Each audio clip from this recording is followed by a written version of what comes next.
জানুয়ারি transfer উইন্ডোতে east বেঙ্গলের পরিবর্তন করার কথা ছিল হিজাজি মাহের এবং ক্লেটন বিষয়টাতে একরকম শিলমোহর পড়ে গেছিল তার জায়গায় রবসন রবিনো আসছে। এই জায়গা থেকে ইস্ট বেঙ্গলে এই মুহূর্তে পরিস্থিতি হিজাজি মাহের এবং ক্লেটন বাদ দিয়ে বাকি 4 বিদেশি চোটে চলে গেছে। মানে দেখতে গেলে হেক্টর উস্তেভ হয়তো নেক্সট গেম থেকে অ্যাভেলেবেল থাকবে, বাট কতটা 90 মিনিট তিনি ম্যাচ প্রেসার নিতে পারবেন বা খেলতে পারবেন সেটা নিয়ে একটা প্রশ্নচিহ্ন থাকছে। ইস্ট বেঙ্গলে দিমি যে চোটটায় গেছেন সেটা সিজন আউট নাকি কিছুদিন পর ব্যাক করবেন, প্র্যাকটিসে ফিরবেন, এ নিয়েও একটা প্রশ্ন চিহ্ন রয়েছে। তবে দিমি এবং হেক্টর উস্তেভ হয়তো 3-4 ম্যাচ পর পুরোপুরি ম্যাচ ফিট হয়ে যাবেন। তবে সল ক্রেসপো এবং মাদি তালাল এদের চোটটা কিন্তু বড় হয়েছে।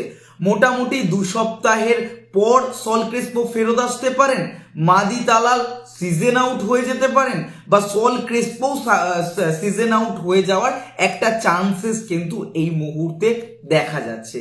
2 সপ্তাহ পর আরো একটা এমআরআই হবে, সেখান থেকে বোঝা যাবে সল ক্রেসপোর চোটটা কি। অন্যদিকে মাদি তালালের যে চোটটা সেটা আজকের পর বোঝা যাবে যে কতটা গুরুতর হয়েছে, এবং যেভাবে তিনি মাঠ ছেড়েছেন তাতে সিজন আউট হওয়ার সম্ভাবনাটাই সব থেকে বেশি দেখা যাচ্ছে। তবে আমাদের থেকে প্রে থাকবে যাতে খুব তাড়াতাড়ি রিকভার করে মাঠে আসেন। সিচুয়েশন অস্কারের হাত ধরে বদলে যাচ্ছিল ইস্ট বেঙ্গলে, এবং তার পরবর্তীতে প্রত্যেক ম্যাচে যেভাবে কার্ড কনসিড করছে ইস্ট বেঙ্গল, বা বলা যায় কার্ড কনসিড করানো হচ্ছে ইস্ট বেঙ্গলকে, গিফট করা হচ্ছে রেড কার্ড, তো সেই রকম জায়গা থেকে ইস্ট বেঙ্গল কোনোভাবে যে রিকভার করে বেরিয়ে আসবে সেটাই নেই।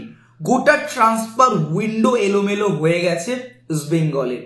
এবার রবসন রবিনো যিনি আসার কথা ছিল বাংলাদেশ থেকে, অর্থাৎ বসুন্ধরা কিংস থেকে, তিনি কিন্তু ফিরে গেছিলেন দেশে। তিনি ওখানেই একটা রিহ্যাব বা ওয়ার্ম আপের মাধ্যমে নিজেকে প্রস্তুত করছিলেন। তবে এই মুহূর্তে যা আপডেট বা ব্রাজিলের নিউজ মিডিয়া থেকে যে আপডেট বেরিয়ে আসছে, তিনি ব্রাজিলিয়ান ক্লাব আগুয়া সান্তাতেই সাইন করতে চলেছেন, অর্থাৎ ইন্ডিয়াতে তিনি আর আসছেন না। তবে এই মুহূর্তে এটাই যে শিলমোহর পড়ে গেছে সেটা নয়, তবে দেখা যাক মুহূর্তগুলো ইস্ট বেঙ্গলের জন্য কতটা ক্রিটিক্যাল হতে পারে।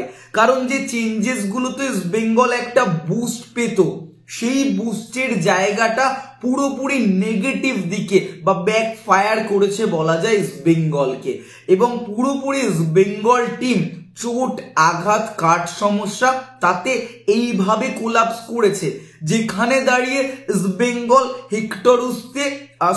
হিজাজি মাহের এবং ক্লেটনকে রিলিজ করে দিত, নতুন প্লেয়ার আনতো, ওই 2জন প্লেয়ার ছাড়া ইস্ট বেঙ্গলে বাকি কোনো প্লেয়ার কিন্তু এই মুহূর্তে অ্যাভেলেবেল নেই। বিদেশিদের কথা বলছি। গতকালকের ম্যাচে ইস্ট বেঙ্গল 2 বিদেশি নিয়ে ফুটবল খেলেছে, 10 জনে ফুটবল খেলেছে। মানে কতটা পরিমাণে ইস্ট বেঙ্গলের পরিস্থিতি খারাপ বলা যায়। অস্কার ব্রুজন বারবার বলছেন এই টিমটায় যা আছে আমি তাই নিয়ে লড়াই করব, বাট এই টিমটার এই মুহূর্তে কিচ্ছু নেই বলা যায়।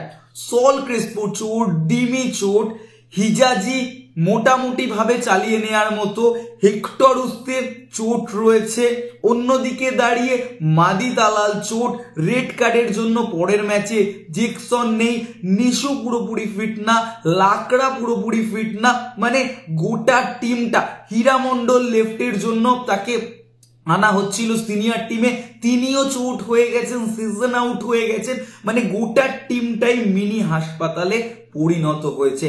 এখন দেখা যাক east Bengal management, coach Oscar Bruzon কিভাবে এই পরিস্থিতি থেকে ইস্ট বেঙ্গলকে বের করে আনেন।